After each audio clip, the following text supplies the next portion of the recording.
కోడి తన పిల్లలను రెక్కల మాటను భద్రపరుచుకున్నట్లుగా ఈ సంవత్సరం ఆఖరి వరకు మీరు మమ్మల్ని భద్రపరుస్తూ వచ్చారు. మాకంటే చిన్నవారు, చక్కని వారు, మేధావులు, జ్ఞానులు, అయా సంపన్నులు నాయన ఈ రోజుని చూడలేని వారిగా ఉన్నారు. ప్రభువా, మమ్ములను సజీవులుగా, నన్ను సజీవుడిగా ఉంచినందుకు స్తోత్రం. నా కుటుంబం సజీవులుగా ఉంచినందుకు స్తోత్రం. నాకు కలిగినదేది నేను నష్టపోలేదు నాయన. నాకు కలిగినదేది నేను పోగొట్టుకోలేదు నాయన. నాకేమైనా కలిగి ఉంది అంటే అది నువ్వు ఇచ్చిన దానమయ్యా. నీ దాసుడు ఆలకించుచున్నాడు, సెలవివ్వు నాయన. భూమి మీద నీ ఇష్టాన్ని, నీ చిత్తాన్ని జరిగించు వారిలో మమ్మల్ని కూడా సిద్ధపరచండి. ఆకాశమును నీ మహిమను వివరిస్తున్నది నాయన. అంతరిక్షము కూడా నీ మహిమను ప్రచురపరుస్తుంది నాయన. భూమియు ఆకాశము దానిలో ఉన్నదంతయు మీదే నాయన. మీకు స్తోత్రములు చెల్లిస్తూ ఉన్నాను.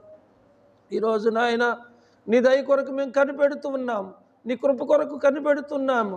నీ గుంపులు విప్పి మమ్మల్ని ఆత్మ సంబంధమైన ఆహారంతో తృప్తిపరచండి.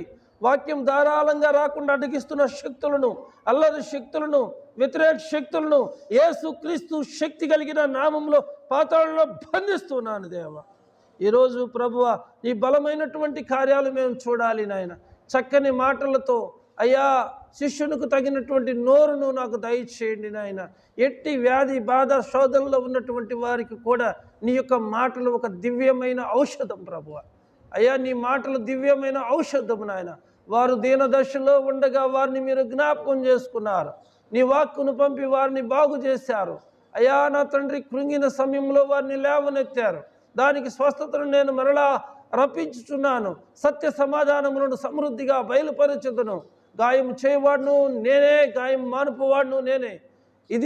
ఇది ప్రభువా నీ సన్నిధి కనుక నీ సన్నిధిలో వెలువడుతున్నటువంటి ప్రతి మాటలను మేము బిలీవ్ చేస్తున్నాం. ప్రభువా సహాయం చేయండి, సహాయం చేయండి, సహాయము చేయండి నాయన. చదవబడిన లేఖన భాగము ద్వారా ప్రతి ఒక్కరితో మాట్లాడండి. ఈ సమయం అనేకులకు దీవెనకరంగా, మేలుకరంగా, మీ నామ మహిమార్థమై అపవాదికి సిగ్గుకరంగా ఉంచమని. నేను బలహీనుండి నాయన, 100% బలహీనుండి నాయన. నన్ను మరుగు చేసి మీరు మహిమ పొందమని యేసయ్య పరిశుద్ధ నామంలో ప్రార్థించి అడిగి వేడుకుంటున్నాం తండ్రి. Amen, amen. దయచేసి అందరం కూర్చుందాం.